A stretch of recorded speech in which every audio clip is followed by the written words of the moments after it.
तालुक्यातील पूर्व पट्ट्यातील शेकडो आदिवासी शेतकऱ्यांच्या जमिनीवर सुजलोन ग्लोबल सर्व्हिस लिमिटेड कंपनीने शेतकऱ्यांची संमती न घेता अतिक्रमण केले आहे। सदर जमिनीची संपूर्ण चौकशी करून प्रत्यक्ष स्थळ पाहणी तहसीलदार यांच्याकडून करण्यात येऊन शेतकऱ्यांच्या बाजूने निकाल देण्यात आलाय।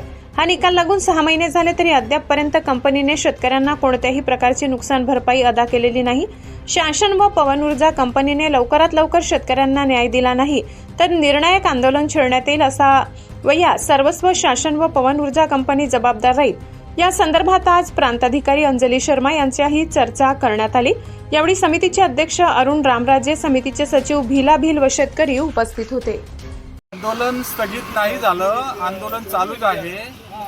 फक्त इथल्या जिल्हाधिकाऱ्यांनी मनाई आदेश जारी केल्यामुळे आम्हाला आमरण उपोषण करण्यापासून त्यांनी परावृत्त केलं आणि जिल्हाधिकाऱ्यांनी मागच्या 9 तारखेला आम्ही जे आमरण उपोषणाच्या नोटीस देऊन जेव्हा आम्ही निवेदन दिलं त्या निवेदनामध्ये स्पष्ट असं म्हटलेलं आहे की या इथल्या नंदुरबारच्या तहसीलदार कोर्टाचा 24/6/2025 म्हणजे 6 महिने एक आदेश काढतो की इथल्या शेतकऱ्यांना नुकसान भरपाई दिली पाहिजे।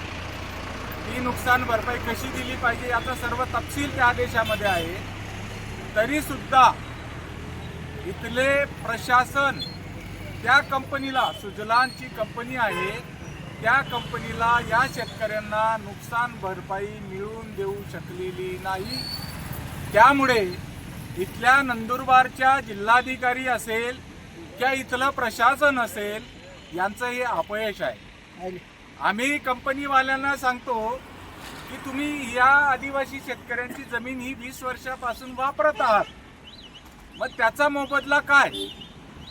अशा पद्धतीचा तहसीलदाराच्या आदेशाचं उल्लंघन करणारी कंपनी हिला इथलं प्रशासन का पाठीशी घालतंय हा आमचा सवाल आहे।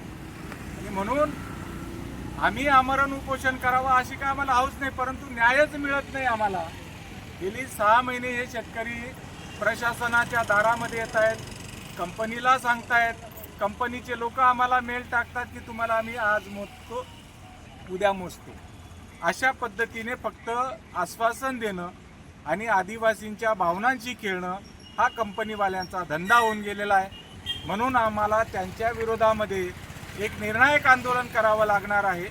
आज आम्ही प्रशासनाला दिलं आहे, म्हणणं सांगितलेलं आहे की त्या कंपनीवर काहीतरी तुम्ही अंकुश ठेवा आणि सांगा की या शेतकऱ्यांना आता यांचं इथं यायला सुद्धा ज्या शेतकऱ्यांना भाडं मिळत नाही त्या शेतकऱ्यांना का चळतायत, कशासाठी चळतायत हे आमचं म्हणणं आहे। आणि मी असं म्हणेल या समितीच्या वतीनं आणि शेतकऱ्यांच्या वतीनं जर हा प्रश्न सुटला नाही तर सारे शेतकऱ्यांचं 2च मुद्द्यावर एकमत आहे। एक म्हणजे त्यांचं जे काही अतिक्रमण केलेलं आहे ते त्यांनी काढून घ्यावं, नाही तर आम्ही काढून टाकू।